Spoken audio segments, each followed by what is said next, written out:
ഇതാണ് ഞാൻ ഷോർട്സിൽ പറഞ്ഞ സ്വർഗം, കൊച്ചേരിക്കൽ ചിറ. നമ്മുടെ എറണാകുളത്ത് നിന്ന് ഒരു 1.5 കിലോമീറ്റർ പോകണമെങ്കിൽ ഈ സ്ഥലത്തെത്തും കേട്ടോ. അധികം ആളുകളൊന്നും ഞാൻ ചെന്ന സമയത്തില്ലായിരുന്നു കേട്ടോ.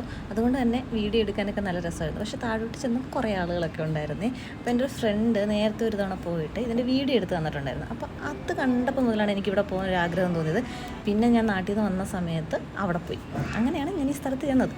പിന്നെ എനിക്ക് ഈ വേരുകളൊക്കെ കണ്ടു, ഈ മരത്തിൻ്റെ വേരുകളൊക്കെ കണ്ടപ്പോൾ ശരിക്കും അത്ഭുതം തോന്നി. ഈ പാറക്കല്ലുകളൊക്കെ ഈ വേരുകളാണോ താങ്ങി നിർത്തുന്നതെന്ന് തോന്നി.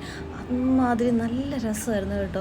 ഈ സ്ഥലമൊക്കെ ഞാൻ എങ്ങനെ വീഡിയോയിൽ എടുക്കുമെന്നൊരു ടെൻഷനൊക്കെ, കാരണം ഞാനിങ്ങനെ ഓരോ വീഡിയോസ് എടുത്തിടുമ്പോൾ അവിടെ കുറേ ആളുകൾ കാണും. അപ്പോൾ ഇവരെയൊന്നും കാണിക്കാൻ പറ്റില്ലല്ലോ. ആ ഒരു സങ്കടം എനിക്ക് ശരിക്കും ഉണ്ടായിരുന്നു. എല്ലാം അങ്ങോട്ട് എടുക്കാൻ പറ്റില്ല, അതാണ് എൻ്റെ ശരിക്കുള്ള സങ്കടം. പിന്നെ നേരെ ആ കുളത്തിലോട്ട് ചെന്ന് കുളത്തിൽ കാലിട്ടിരിക്കുക എന്നത് മാത്രമായിരുന്നു ആദ്യത്തെ ലക്ഷ്യം. കുറേ നേരം അങ്ങനെ ഇരുന്ന് കഴിഞ്ഞപ്പോൾ കുറേ ആളുകളുണ്ടായിരുന്നു കുളത്തിലൊക്കെ കളിക്കാൻ, ചെറിയ മക്കളൊക്കെ ഉണ്ടായിരുന്നു കേട്ടോ. അപ്പോൾ അങ്ങനെ ഇരുന്നിരുന്ന് വെറുതെ അങ്ങ് ഇറങ്ങി. പക്ഷെ ആ വീഡിയോ ഒന്നും എനിക്ക് എടുക്കാൻ പറ്റില്ല, കാരണം കുറേ ഗേൾസൊക്കെ ഉണ്ടായിരുന്നു. അപ്പോൾ എങ്ങനെ വീഡിയോ എടുക്കുന്നത്? പിന്നെ തിരിച്ച് കയറി വന്ന സമയത്ത് അങ്ങനെ ടെൻഷനൊന്നും ആവണ്ട. വണ്ടി കൊണ്ടൊക്കെ വന്നു കഴിഞ്ഞാൽ പാർക്കിങ്ങിനുള്ള സൗകര്യമുണ്ട്. പിന്നെ നല്ലപോലെ ക്ഷീണിച്ചവരുന്നെങ്കിൽ ഒരു ചായ കുടിക്കാം, ഐസ്ക്രീം കഴിക്കാം, നല്ല രസമാണ് കേട്ടോ. പക്ഷെ തണുത്ത് കുറച്ചായിരിക്കും തിരിച്ച് കയറി വരുന്നത്.